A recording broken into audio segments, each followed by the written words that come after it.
اللہ تعالیٰ نے جو انسان پیدا کیے ہیں ان کے مزاج مختلف ہیں. ان میں کچھ لوگ ہوتے ہیں جو قوی ہوتے ہیں ارادے کے، جو فیصلہ کر لیا ڈٹ گئے. کچھ لوگوں میں وہ قوت ارادی اتنی مضبوط نہیں ہوتی، وہ ادھر ادھر سوچتے رہتے ہیں. کچھ لوگ جسمانی طور پر بہت توانا ہوتے ہیں، کچھ لوگ جسمانی طور پر پیدائشی طور پر کمزور ہوتے ہیں. تو اگر کوئی قوت ارادی کمزور رکھنے والا شخص ہے، وہ بھی تو اللہ کی تخلیق ہے، اللہ کا بندہ ہے. خطاؤں کا ظہور ہو جاتا ہے، توبہ کرتا ہے، پھر کچھ عرصے کے بعد پھر خطا کا ظہور ہو جاتا ہے، پھر توبہ کرتا ہے. تو ہم تو یہ سمجھیں گے کہ ایک حد کے بعد پھر اس کی توبہ قبول نہیں ہونی چاہیے. لیکن حدیث سنیے. وعن ابی ہریرہ رضی اللہ تعالی عنہ قال قال رسول اللہ صلی اللہ علیہ وسلم ان عبدا اذنب ذنبا، یقیناً ایک بندہ جو ہے وہ ایک گناہ کرتا ہے. فقال، پھر وہ کہتا ہے رب، اے میرے پروردگار، اذنبت فاغفر لی، مجھ سے گناہ ہو گیا ہے، مجھے معاف فرما دے. فقال ربہ، تو پروردگار یہ کہتا ہے اعلم عبدی ان لہ ربا یغفر الذنب ویأخذ بہ، میرا یہ بندہ یہ جانتا ہے کہ اس کا ایک رب ہے جو گناہ معاف بھی کر سکتا ہے اور سزا دے بھی سکتا ہے. کیا مانی ہوئے؟ گناہ اس نے کیا ہے لیکن جانتا ہے اللہ کو کہ وہ معاف بھی فرما سکتا ہے، تبھی تو وہ اللہ سے معافی کی درخواست کر رہا ہے. اس کے اس جاننے کی بنیاد پر، اس کے اس علم کی بنیاد پر، اس کے اس ایمان کی بنیاد پر فرمایا غفرت لعبدی، میں نے اپنے بندے کو معاف کر دیا. ثم مکث ما شاء اللہ، پھر وقت گزرا جتنا کہ اللہ نے چاہا. ثم اذنب ذنبا، پھر اس سے گناہ ہو گیا. فقال رب اذنبت ذنبا فاغفر، پھر کہتا ہے پروردگار مجھ سے گناہ ہو گیا، پھر مجھے معاف فرما دے.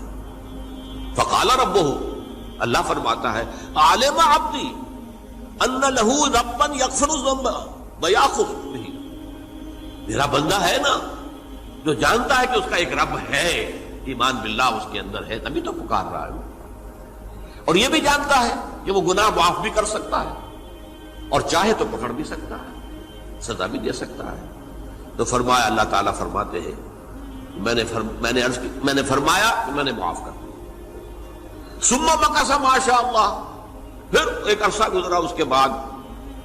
ثم اذنب ذنبا، پھر اس نے گناہ کیا. قال رب اذنبت ذنبا آخر، اس نے کہا پروردگار میں نے تو پھر ایک اور گناہ کر دیا، فاغفر لی، مجھے بخش دے. فقال اعلم عبدی ان لہ ربا یغفر الذنب ویأخذ بہ، میرا بندہ جانتا ہے نا کہ اس کا ایک رب ہے جسے وہ پکار رہا ہے، کیوں وہ جانتا ہے کہ اسے اختیار حاصل ہے کہ چاہے تو بخش دے اور چاہے تو پکڑ لے. اس کے اس علم، اس ایمان کی بنیاد پر میں نے اسے معاف کر دیا. ایک اور حدیث، میں نے چونکہ اس گفتگو کے لیے ان احادیث کا تفحص کیا ہے، یہ تو بہت ہیں حدیثیں، میں نے ان میں سے کچھ چنی ہیں. ہمارے بعض واعظ ناصح وہ بھی کسی شخص کو روکتے رہے، برائیوں سے روکتے رہے، نہیں رکتا، تو کہیں غصے میں آ کے اللہ تجھے کبھی معاف نہیں کرے گا. یہ کتنا بڑا جرم ہے، اس کا اندازہ کیجئے اس حدیث سے. تو میرے بندے کو میری رحمت سے مایوس کر رہے ہیں، کتنا بڑا جرم ہے، اس کا اندازہ کیجئے. یہ مسلم شریف کی روایت ہے عن جندب، حضرت جندب رضی اللہ تعالی عنہ سے، ان رسول اللہ صلی اللہ علیہ وسلم حدث، کہ اللہ کے رسول صلی اللہ علیہ وسلم نے ایک واقعہ بیان کیا. ان رجلا قال، کہ ایک شخص نے یہ کہا واللہ لا یغفر اللہ لفلان، کہ خدا کی قسم اللہ تعالیٰ فلاں شخص کو کبھی معاف نہیں کرے گا. وان اللہ تعالی قال، اس پر اللہ تعالیٰ نے یہ فرمایا منزل الذی یتعلی علیہ، یہ کون ہے جو میرے اوپر حکومت کرنے والا آ گیا، جو میری طرف سے حکم لگا رہا کہ میں کبھی معاف نہیں کروں گا؟ منزل الذی، کون ہے وہ شخص، الذی یتعلی علیہ انی لا اغفر لفلان، کہ میں فلاں شخص کو کبھی معاف نہیں کروں گا، قد غفرت لفلان، اس کو تو میں نے معاف کر دیا، واحبطت عملہ، اس شخص کے تمام اعمال میں نے ضائع کر دیے کہ تم نے میرے بندے کو مایوس کیا۔ یہ ہے جرم کی انکار۔ تو توبہ کی دعوت دیتے رہو، توبہ کے لیے لوگوں کو آمادہ کرتے رہو، توبہ جو ہے اس کے لیے ترغیب دیتے رہو، اللہ تعالیٰ معاف فرمانے والا۔ اب آخری حدیث سنا رہا ہوں، یہ تو بہت ہی عجیب حدیث ہے اور متفق علیہ، یہ بخاری اور مسلم دونوں میں۔ حضرت ابو سعید الخدری رضی اللہ تعالی عنہ جو ہے وہ اس کے راوی ہیں۔ حضور نے فرمایا کانا فی من کانا قبلکم رجل قتل 99 نفسا، تم سے پہلے جو امت تھی بنی اسرائیل، گویا کہ ان کا ذکر ہے، اس میں ایک آدمی ایسا تھا جس نے 99 قتل کیے تھے۔ اب آپ اندازہ کیجئے کتنا بڑا گناہ کبیرہ ہے قتل۔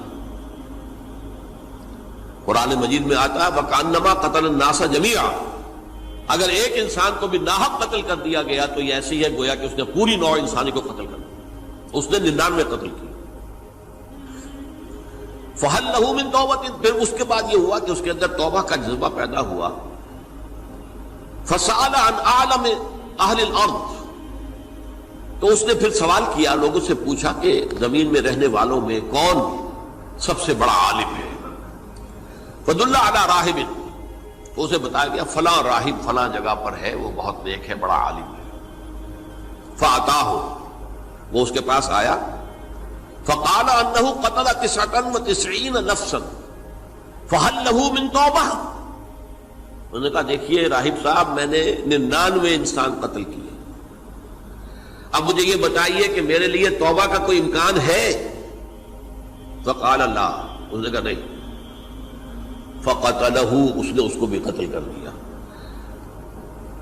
فَكَمَّلَ بِهِ 100، اپنی سینچری مکمل کر لی، مطلب 99 کے بعد ایک ہی کسر تھی، اس کو بھی قتل کیا، 100 پورے کر لیا۔ ثُمَّ سَأَلَ عَنْ عَالِمِ أَهْلِ الْأَرْضِ، پھر اس نے پوچھا کوئی اور کوئی بڑے عالم انسان ہو۔ فَدُلَّ عَلَى رَجُلٍ عَالِمٍ، پھر اس کی رہنمائی کی گئی ایک بڑے عالم شخص کی طرف۔ فَقَالَ إِنَّهُ قَتَلَ 100 نَفْسٍ، تو اس نے وہاں جا کر کہا کہ میں 100 انسان ہلاک کر چکا ہوں، قتل کر چکا ہوں۔ فَهَلْ لَهُ مِن تَوْبَةٍ، میرے لیے توبہ کا کوئی امکان ہے؟ فَقَالَ نَعَمْ، کہا کیوں نہیں، 100 قتل کیے تب بھی کیا ہے، توبہ کا راستہ دروازہ کھلا ہوا، مَا لَمْ يُغَرْغِرْ، جب تک کہ وہ گھنگرو نہیں بج رہا، اس وقت تک تمہارے توبہ کا دروازہ کھلا ہوا ہے۔ فرمایا نعم، وَمَن يَحُولُ بَيْنَهُ وَبَيْنَ التَّوْبَةِ، تمہاری توبہ کے درمیان اور تمہارے درمیان کون حائل ہو سکتا ہے؟ توبہ کا دروازہ کھلا ہے۔ لیکن ساتھ ہی کہا انطلق الی ارض کذا و کذا، اب تم ایسے کرو جہاں تم رہتے ہو وہاں نہ جاؤ واپس، وہاں کا ماحول اچھا نہیں ہے، معاشرہ اچھا نہیں ہے، ہو سکتا ہے کہ تم توبہ پر قائم نہ رہ سکو، تم فلاں جگہ چلے جاؤ، وہاں اچھے لوگ آباد ہیں، ان میں جا کر رہو۔ فإن بها اناس یعبدون اللہ تعالی، وہاں ایسے لوگ آباد ہیں جو اللہ کی بندگی کرتے ہیں۔ فاعبد اللہ معہم، تو تم ان کے ساتھ مل کر اللہ کی بندگی اور پرستش کرو۔ ولا ترجع الی ارضک، اپنی زمین کی طرف اپنے وطن میں واپس بن جاؤ۔ فإنها ارض سوء، وہ بری جگہ ہے۔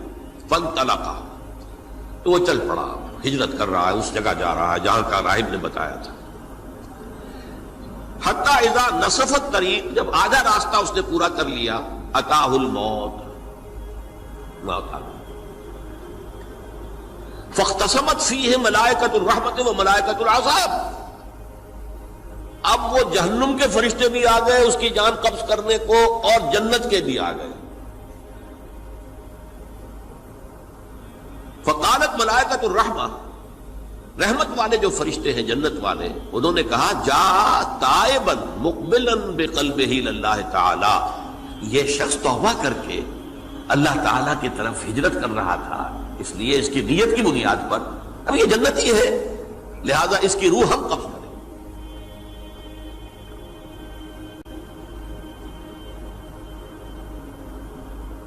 وقالت الملائکۃ العذاب، اور وہ جو عذاب والے فرشتے ہیں وہ کہیں گے انہ لم یعمل خیرا قط، تو نے توبہ کے بعد کوئی نیک عمل تو کیا ہی نہیں، تو کس بنیاد پر اس کو تم جنت میں لے جاؤ گے؟ اس کو تو دوزخ میں جانا چاہیے۔ فاتاہ ملک فی صورت الآدمی، تو ان کے پاس اللہ نے ایک اور فرشتے کو بھیج دیا آدمی انسانی شکل کے اندر، فجعلوہ بینہم، تو ان فرشتوں نے کہا بھائی ہمارا فیصلہ کرا دو، اس کی روح ہم لینا چاہتے ہیں یا ہم لینا چاہتے ہیں، انہیں حکم بنا لیا۔ فقال قیسوا ما بین الارضین فإلی ایتہما کان اقرب، کہ تم فاصلہ ناپ لو جہاں سے وہ چلا ہے اور جہاں جا رہا تھا اور یہاں اس کی موت ہو رہی ہے، تو کون سا فاصلہ زیادہ ہے؟ جب ناپا گیا، بلکہ ایک حدیث میں آتا ہے کہ اس پر اللہ نے زمین کو جو ہے حکم دے دیا، ایک طرف والی زمین تو سکڑ جا، دوسری والی جو ہے تو پھیل جا، تاکہ وہ جدھر جو وہ جا رہا تھا وہ زیادہ قریب ہو جائے بنسبت اس کے کہ جہاں سے وہ چلا تھا۔ تو اس فیصلے پر پھر جو فرشتے تھے، جو کہ رحمت کے فرشتے تھے، وہ اس بندے کو لے گئے جنت کے اندر۔ یہ ہے توبہ کی عظمت اور اس کی تاثیر۔